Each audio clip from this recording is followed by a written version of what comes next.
Do you love Australian Labradoodle puppies? If so, you're going to really enjoy today's video. This is a birth announcement video for the 6 Australian Labradoodle puppies who are not quite 24 hours old.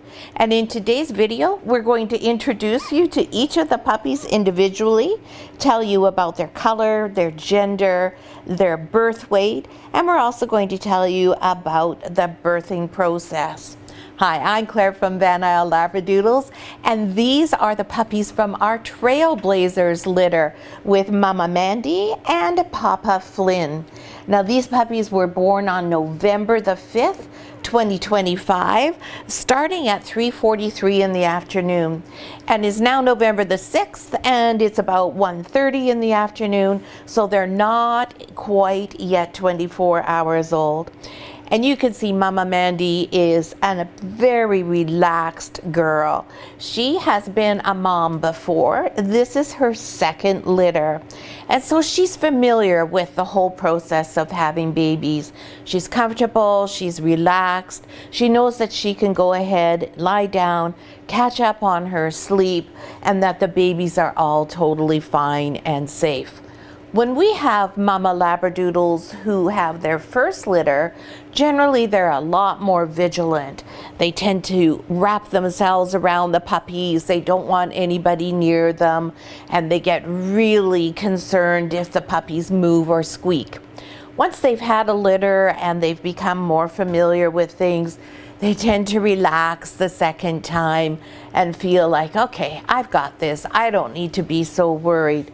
A bit like people, I think. I only have one child, so I'm not sure what happens once you have the other, a second or a third or even a fourth, but I imagine it's similar. And what happens, we find with our moms once they're on their third and final litter, is often they're like, okay, they're born, they're good. All right, can you take care of them now? It's quite funny to watch. But Mandy's doing a wonderful job. She's being a very devoted and caring mom without being a helicopter. And what we love to see is our mums in this beautiful, relaxed pose, because everything Mandy feels goes right through her body, into her milk, which then goes into the puppies. So if we have a nice, relaxed, calm mom in a nice, relaxed, calm environment, you guessed it, we tend to have more relaxed and calm adult dogs. So this litter, the whole whelping process, went pretty much right by the book. There was no surprises, there was no concerns, and it was a very, very fast process. Mandy is probably my favorite dog ever to whelp out because she is so quick, and she was very, very kind. She decided to have her puppies all between lunch and dinner, so we didn't miss a beat in our normal routine. So what happens? How do we know when it's time? How do we know that yesterday was the day when the actual due date wasn't until later in the week? Well, what happens when dogs go into labor is they start what we call stage 1 labor. And in stage 1 labor, you'll find your girl is trembling and panting. And the reason for that is because they are actually having contractions, but those contractions are not ones that are visible on the exterior of their body. So mama dogs, all dogs, female, have 2 uterine horns, and the puppies are in both horns. And so what has to happen for the puppies to be born is they have to make their way down the uterine horn, line up, and then be able to come out. So the process of getting them all lined up and positioned for delivery involves a lot of mechanics internally and a lot of pushing and rearranging. While that's going on, that's like humans having contractions. It's uncomfortable. At times it's actually downright painful, but it's definitely not a normal thing that happens to your body. So that's why we have the shivers and the panting, as those are normal reactions for dogs when they're under any type of stress. If it's emotional, physical, if they're scared, if they're really amped up, excited, happy. So once they are starting their labor, that's the first sign. The other thing usually is they refuse to eat, because it is a natural instinct for them to completely evacuate their bodies. So during the day before, Mandy hadn't had dinner. And the night before, the night of September 4th, or November 4th into November 5th, she was a bit restless during the night. She was up and down a few times, and she was way, way, way in the back of our walk-in closet, moving all the shoes and laundry baskets around so she could find a nice, dark, safe corner. So that is all in preparation for the arrival of the puppies. So she didn't eat dinner, and I was like, yeah, probably tomorrow. I had actually predicted that they would be born on November the 5th. And she didn't eat breakfast, and at around 9:30ish or so, the panting and the trembling began. So we knew we were underway. And then throughout the day, between 9:30 until 3:45, she must have gone outside at least 8 or 10 times, and that was constantly to poop and to pee. Again, that evacuation process. It's also quite normal during this time for girls to throw up. Because her tummy was empty, she did not throw up at all. The other thing that we do during this period of time, because they go for quite a while without eating, and we want them to have lots of energy and really have a lot of vigor for delivering the puppies, is that we give them a little supplement. It's called Nutri-Drops. It's molasses and some electrolytes, and basically that's to make sure they have a good supply of energy and that their electrolytes are balanced. Because the last thing we want is for a girl to get so tired during labor that she stops and has what we call inertia. We don't want to have whelping inertia happen, because then the contractions stop and the puppies don't come out, and that means you have to have a C-section. And that's not something that we're happy to do. We want the puppies to all be made naturally and to be born naturally. We want everything to be as natural as possible. So Mandy at about 3:40 had a couple of pushes. We went into the bedroom, because all our puppies are born in our primary suite, and we had the room all prepared. The whelping nest was there. The temperature had been raised to 24. And we take all of our crates, we lock them closed, we take our donut beds and pile them up on top of each other except for one. And that's also that she can't go into a crate and get so far in that I can't see her, and she may possibly sit on a puppy as she's trying to deliver it. We don't want her going from donut bed to donut bed to donut bed, because they all have to be washed after the puppies are born, so one is good. And we close off the doors into our ensuite and our closet, again, for the same reason. So we have a fairly small space, because we want her to have them on the nest that we've made. Birthing is a bit of a messy process, so we try to keep her contained and in a sterile environment with lots of light. Now, initially when Mandy came in, I turned the lights off.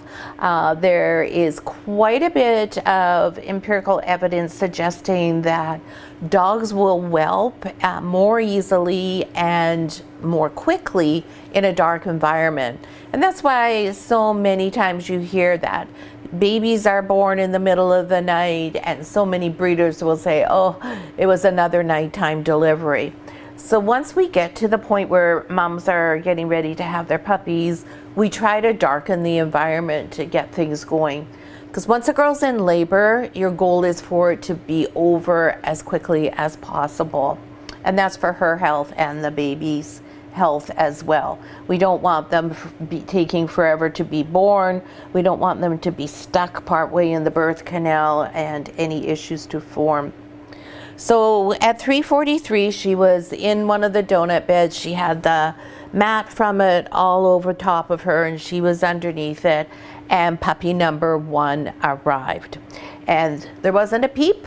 She just delivered it. I was right there with her, saw it happen, and then what I did was I take the puppy from her, move over to the whelping nest, and then of course she instinctively, with a little bit of encouragement, follows along where her baby is. So that was 343, and that is burgundy collar. We're using some new collars this time that I got.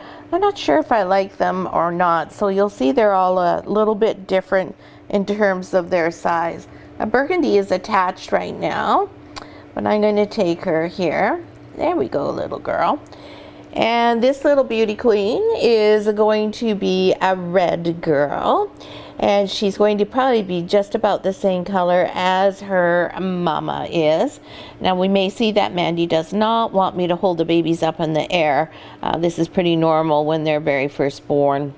So burgundy collar weighed 229 grams when she was born, which is a great size, just a nice size. Usually we look at puppies being born in this age or this size anywhere from 180 up to 230 grams. Now this collar I can see on this little girl is a little bit tighter than I'd like it to be. What it is it's just a bunch of fleece that comes, and then you just cut off what you want. So after the video I'm going to take that one off and put it back on again, because I don't want it to be tight and uncomfortable for her. Then after burgundy, and just 10 minutes later, pink collar girl was born. And pink collar girl is over here too. Everybody is really enjoying the milk bar. Now you see she has a much bigger looking collar because I did this one a little lighter. So pink arrived at 353, and she was 232 grams. Now I believe that she is an apricot. If we look at the bottom of her feet, whether her pads are black or brown will tell us if she's a caramel or she's an apricot. And when I look at them today, now they actually look a little bit more brown than black, so she may actually be caramel. Does it matter? No, who cares? I'm just trying to tell you what they are for interest's sake. Whatever she is, she's a really pretty girl. I call her gold. She's got that beautiful little bit of white up the middle of her face. And look at how attentive our mama is here. Look at that strong, strong eye contact from Mandy. This is what I love to see in a mom. She's trusting me. She's comfortable with me having her baby, but she's definitely not taking her eyes off her little girl and making sure that everything is okay. You're the best. After pink collar girl at 4:03, we had black collar girl, who is busy filling herself up here. She'll be mad when I take her off. Come here, little baby girl. There we go. Black collar girl is the biggest puppy in the litter on the day of their birth. She was 236 grams. Does that mean she's going to be the biggest puppy all the time? Absolutely not. She may end up being the smallest. What they weigh at birth does not always indicative of how things will come. Now, what color is this puppy? Is this going to be a golden caramel, or is this going to be an apricot puppy? So again, we need to look at the color of their pads, and these ones are pretty clearly black. And if I look at her face, hey, little squirmer, get over here. If I look at her face, if she lets me look at her face, I can see already that around her lips is also going to be black. And you can see this little girl has quite a lot of white on her chest. So we let her go and make sure that Mandy checks. She's going to be probably darker than what you're seeing here right now. This color quite often darkens as the puppy gets older. You don't want me to put her over there? Okay, I put her over there, wherever you say. Next after that was purple collar girl. What I'm going to do is I'm going to take her off of her spot and let black go back over there because that's where she was. And from the biggest, we go to the smallest. And we find that happens very often. Look at how tiny she is. She fits easily in my hand here.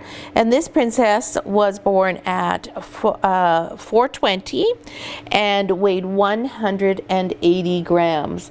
She is just such a beautiful color. She's like she's kind of gotten frosted tips on her coat. And she doesn't really have any color on her foot pads right now. Around her mouth looks actually like it might be brown. My guess is she's going to be an iced caramel, but we are just going to have to wait and see.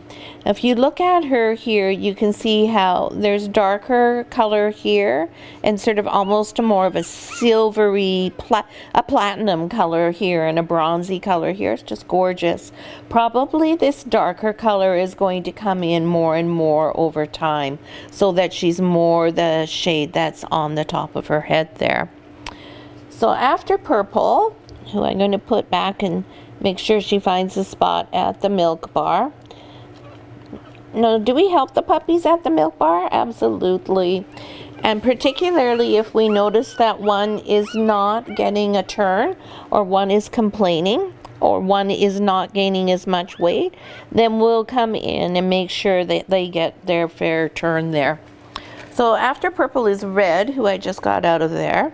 Red is very similar, but you can see how she's got that darker color all over already. So if she's a caramel, then she's a nice dark caramel, as opposed to perhaps some of these, even with the black leathers, they may end up being creams. If you have a black nose and a light color body like this, then you're either an apricot or a cream, just depending on the saturation of the color. So Miss Red Color Girl here, I definitely think that her lips look black and her feet look like they're black. This little girl has lots of white on her underneath. She's got white on the back of her head. And if I remember rightly, when she was born, there was one other spot, but I can't find it at the moment. She's just mad at me because she's up here. Mandy's getting upset. So she was born at 4:44 p.m. That was the biggest break between puppies, 420 to 444. And she was 208 grams. Okay, just a minute. I'll put her down. Yeah, there we go. Oh, she's the talkative one in the group. I can tell you that for now. And then last but not least, we have Miss Orange Collar Girl. So guess what? We've got 6 puppies and they're all girls. Every single one of them. Is that regular? Nope. But I can tell you in Mandy's first litter, she had 5 boys and 1 girl. So I was expecting this little one to be a boy so we could have the reverse. But nope, she's a girl too. And look at those markings. So she has a lovely amount of white on her to really show off her beautiful apricot, cream, caramel, whatever she's going to be color. Again, on her feet at the moment, they look like they're probably brown. I can't see her lips because somebody's licking them at the moment. It might be her mama. Is that you? That's you. But Miss Orange Collar Girl, arrived at 4:53 and she weighed 226 grams. So that is all of these incredibly beautiful puppies. We should have had a girl power name, I think, for these guys instead of Trailblazers, but they are Trailblazers because they are an all-female litter. And in my recollection, we haven't had that before at Van Isle Doodles. I may be wrong, but I don't believe we've had all girls before. Now, if you look at Mandy as she's got her head turned around there, you can see she's got that white on the back of her neck and on her chest, and then on the top of her head, and of course her full face here is got a lot of white on it. So that kind of gives you an idea of what to expect with these little girls with their white markings when they get a bit older. It's kind of hard to visualize when they're still this little. So now what's going to happen between now and week 1? Well, what we're looking for is every day for the puppies to gain around 10% of their weight. We are very vigilant about weighing the puppies and ensuring that nobody is losing weight. If a puppy's weight goes down, or doesn't go up hardly at all, that generally is an indication there's a problem and we need to find out what it is. Could it just be that they're not getting to the milk bar? Absolutely, that does happen from time to time. And that's an easy fix. We just come and sit with them and make sure they get their turn, as I was saying. Or it could be that they have something. Maybe they've picked something up from Mandy. Who knows? But that is why we weigh them constantly. For the first 3 weeks, we weigh them every day and ensure that the weight gain is happening. Our goal is that they will double their birth weight by 10 days. Normally they do by first week, but we're pretty fine with them waiting until they've done it till they're 10 days old. So Mandy is eating, and of course she's eating more than she normally does. She is eating a 100% raw diet. She's eating lots of chicken necks. She will be eating probably 4 to 6 chicken necks a day. She's eating quite a bit of tripe. Tripe is full of micronutrients. She also absolutely adores the taste of it. And then she has a special raw food formula that is actually puppy food. And we give her that because it has a higher level of calcium along with the supporting minerals to make sure the calcium is absorbed. Calcium is really important, obviously, because she is having a lot of calcium coming out of her body by feeding all these babies. So we want to ensure that her calcium levels remain high. Now, sometimes, even though we do all of that, for whatever reason, nobody knows, the calcium isn't utilized by a mama dog, and that's when we have eclampsia. That's an emergency situation. It can result in something as dire as the death of your dog. So that's why we are very careful to ensure that our moms get a lot of calcium in their food. The rest of the raw food she eats is a combination of multiple different proteins. Today she's had trout, salmon, beef, and lamb, as well as chicken actually. And she has all of those different proteins because each one of them provides different micronutrients for her. And we want to ensure we're giving her a really wide array of micronutrients as well as proteins, because that likely is what helps the body to be in sync and absorb all the extra calcium that we're giving her. Mandy's a bit of a fusspot and a little bit of a diva when it comes to eating, but right now she's really hungry and so she's quite cooperative. We feed her 4 times a day, and she's eating in each of those meals about, right now, 20% more than she would. So normally she'd eat twice a day.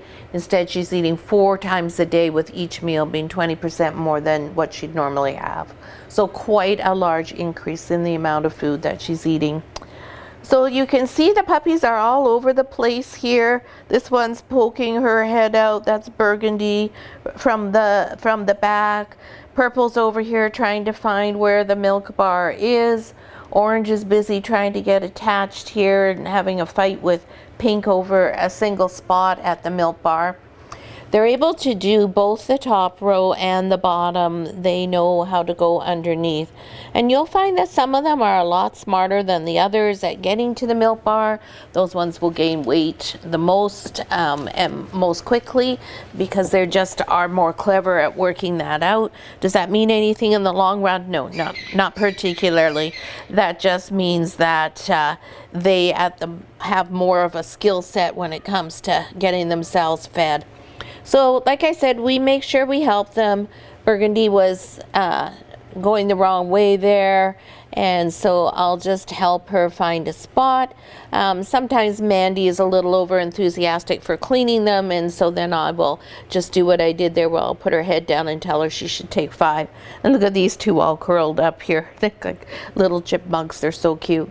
So we hope you enjoyed today's update for our all girl power litter here from Mandy and Flynn, the Trailblazers litter. And we'd really appreciate it if you enjoyed today's video, if you give us a thumbs up. Even better, please subscribe and click that bell icon so you're notified every time we release a new video. And we'd love if you drop something in the comments that's super helpful to us. It really helps with YouTube's algorithm, and besides that, I really love to chat with you, especially when it concerns ALDs. So thanks so much for watching. We will be having update videos every week on this litter as we follow their progress from today's birth announcement through to allocation day. And those videos will be coming out every Thursday. Thanks so much for watching, and I hope we see you again next week.